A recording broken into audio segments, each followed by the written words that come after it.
ہی دیکھ کر ابر رحمت، بدوں پر بھی برسا دے برسانے والے، بدوں پر بھی برسا دے برسانے والے، رضا نفس دشمن ہے دم میں نہ آنا، کہاں تم نے دیکھے ہیں چندرانے والے، کہاں تم نے دیکھے ہیں چندرانے والے۔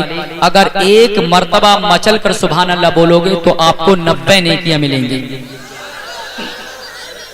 کتنی نیکیاں ملیں گی؟ 90۔ کل میدان حشر ہوگا، سورج سبا نیزے پر زمین تامے کی ہوگی، ایک نیکی کم پڑ گئی، وہ نیکی جو تمہیں جہنم کے دہکتے ہوئے شعلوں سے بچا سکتی ہے اور جنت کے حسین باغوں میں لے جائے گی۔ صرف ایک نیکی کا سوال ہے وہاں پر، ایک نیکی کم پڑ گئی، لیکن قسم خدا کی اس میدان میں اگر تم اپنے باپ کے پاس بھی جاؤ گے تو وہ میدان ایسا میدان ہوگا کہ باپ بھی ایک نیکی دینے سے انکار کر دے گا، یہاں تک کہ اگر اپنی ماں کے پاس بھی جاؤ گے تو ماں بھی ایک نیکی دینے سے انکار کر دے گی۔ وہاں پر ایک نیکی کا سوال ہے، لیکن یہاں پر ایک مرتبہ مچل کر سبحان اللہ بولو گے تو آپ کو 90 نیکیاں ملیں گے۔ سبحان اللہ۔ جو کل میدان محشر میں آپ سن رہے ہیں توحید نیٹورک کی اسلامک آواز، توحید network international Islamic YouTube channel.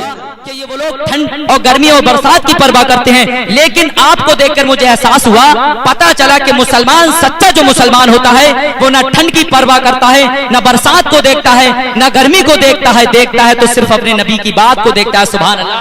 تو مچل کے بولو یا رسول اللہ کہ میرے گھر تک پھر کبھی حج کا مہینہ آئے گا۔ کون کون ہے مدینہ شریف جانا چاہتا ہے؟ دونوں ہاتھوں کو اٹھا کر بولیں یا رسول اللہ۔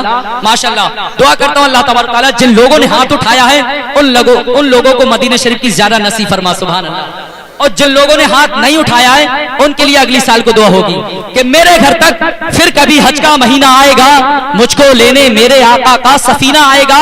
ارے تصور، اب ذرا پرواز اپنی تیز کر، شہر مکہ جا چکا ہم مدینہ آئے گا۔ ارے تصور، اب ذرا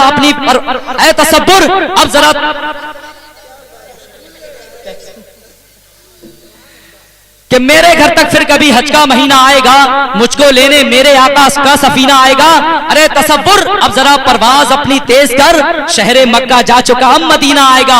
اور نجدیا تو جیب سے رومال کو باہر نکال، نام سن کر اعلیٰ حضرت کا پسینہ آئے گا، نام سن کر اعلیٰ حضرت کا پسینہ آئے گا۔ آئیے حضرات، اس پروگرام کو بغیر کسی تمہیدی جملے کے ساتھ اس پروگرام کو آگے بڑھاتے ہوئے میں گزارش کروں گا، شہنشاہ ترنم شاعر ملک ہندوستان بہت تیزی کے ساتھ سفر طے کرنے والا آپ ہی کے دائرے محبت میں، آپ ہی کے دائرے محبت کا بہت تیزی کے ساتھ سفر طے کرنے والا شاعر جناب محترم عقیل رضا صدیقی صاحب سے گزارش کروں گا کہ وہ مائک پر آئیں اور اپنے کلام سے ہم سامعین کے قلوب کو منور و مجلا فرمائے۔ آئیے حضرات، آنے والے شہر مہمان کا استقبال ویلکم خیر مقدم نعرے تکبیر کی فضاؤں میں کریں۔ پورا مجمع زندہ دلی کے ساتھ بولے نعرے تکبیر، نعرے رسالت، مسلک اعلیٰ حضرت، فیضان اعلیٰ حضرت، جشن غوث الورا کانفرنس، نعرے تکبیر۔